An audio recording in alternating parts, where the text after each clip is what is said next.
मंगल देशा पवित्र देशा महाराष्ट्र देशा प्रणाम घ्यावा हा माझा श्री महाराष्ट्र देश। राकट देशा कणखर देशा दगडांच्या देशा नाजूक देशा कोमल देशा फुलांचाही देश महाराष्ट्र देशा। महाराष्ट्र म्हटला की सर्वात पहिले आपल्याला आठवतं छत्रपती शिवराय। महाराष्ट्राच्या कानाकानात आणि मराठी माणसाच्या मनामनात छत्रपती शिवराय अतिशय आदरपूर्वक हे नाव घेतलं जातं। शिवराय म्हणजे आपल्याला आठवतं की शिवरायांचे गड किल्ले, शिवरायांनी बांधलेले गड किल्ले, शिवरायांनी बांधलेले अभेद्य दुर्ग आणि ह्याच दुर्गांमधल्या जलदुर्गांची कहाणी आज आपल्याला ऐकायची आहे। शिवाजी महाराजांनी पराभूत झालेल्या माणसामध्ये नवीन महत्वाकांक्षा पेरली, नवीन चैतन्य उभारलं आणि म्हणूनच शिवरायांचा विचार, शिवरायांचा आचार आजही मराठी माणसाच्या मनात तसाच ठसलेला आहे।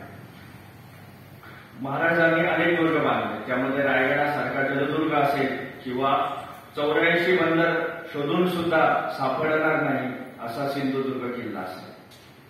सागराच्या लाटांनाही मराठी कर्तृत्वाने आव्हान दिलं असा सुवर्ण काळ म्हणजे छत्रपती शिवरायांचा काळ। ज्याचे आरमार त्याचाच समुद्र हे छत्रपतींनी ओळखले आणि इतिहासात बरेच राजे होऊन गेले, भरपूर राजवटी झाल्या, पण जलदुर्गांचे अनन्यसाधारण महत्व आणि आरमाराची अत्यंतिक गरज हे छत्रपती शिवरायांइतकी चांगली कोणाच्याच लक्षात आले नाही। छत्रपती शिवरायांच्या आरमारात अनेक जहाज, लढाऊ, गरबत होते। या सर्वांविषयी आज अतिशय सविस्तर माहिती आपल्याला देणार आहे आपले निलेश सर देणार आहे।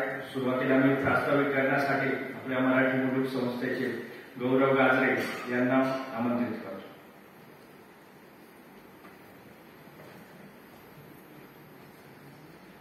सन्माननीय व्यासपीठ आणि उपस्थित सर्व ज्येष्ठ मार्गदर्शक मंडळी, इतिहासप्रेमी मंडळी, मला वेळोवेळी ज्यांनी आजपर्यंत मार्गदर्शन केलंय, जे माझ्या प्रत्येक कार्यात सहभागी होते ते सर्व माझे सहकारी मित्र, माझे ज्येष्ठ गुरुजन, सर्वांचं मी सर्वप्रथम स्वागत करतो।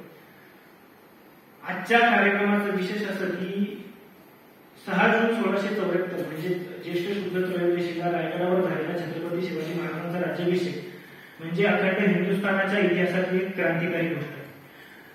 शिवरायांच्या राज्याभिषेकाला यंदा 350 वर्ष पूर्ण होत आहे आणि या निमित्तानं आपण आपल्या मराठी मुलुक संस्थेच्या माध्यमातून त्रिशतकोत्तर सुवर्ण महोत्सवी वर्ष हा उपक्रम हाती घेतला आहे। ज्याप्रमाणे भारतीय स्वातंत्र्याची 75 वर्ष आपण साजरी करतोय, त्याचप्रमाणे शिवराज्याभिषेकाची 350 वर्ष आपण मराठी मुलुक संस्थेच्या माध्यमातून साजरी करणार आहोत। कीर्ती गाऊया शिवछत्रपतींची, साजरी करूया 350 वर्ष शिवराज्याभिषेकाची, हे या उपक्रमाचं ब्रीद वाक्य असून पुढच्या काळामध्ये मराठी मुलुक संस्थेच्या माध्यमातून आपण वर्षभर शिवराज्याभिषेकाचा जागर करणार आहोत, शिवविचारांचा जागर करणार आहोत। आपण सर्व त्याला निश्चितच पाठबळ देशाल ही खात्री मला आहे।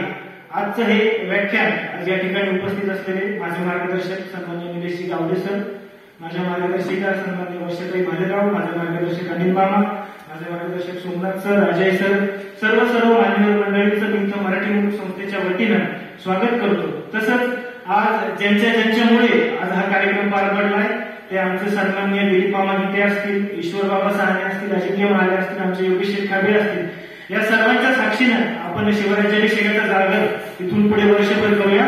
धन्यवाद। जय शिवराय।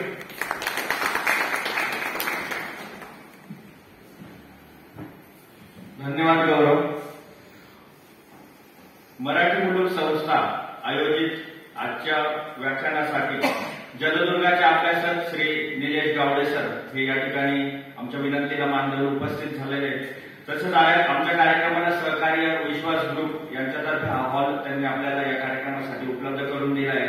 त्याच पद्धतीने अरिहंत क्लबचे आमचे योगेशजी खाबे असतील, त्यांची पूर्ण टीम असेल, यांचंही आम्हाला वेळोवेळी चांगलं सहकार्य भेटलं आहे। तरी आपण जास्त उत्सुकता न जाणवता मी आदरणीय निलेश गावडे सरांना विनंती करतो की सर तुम्ही व्याख्यानाला सुरुवात करा।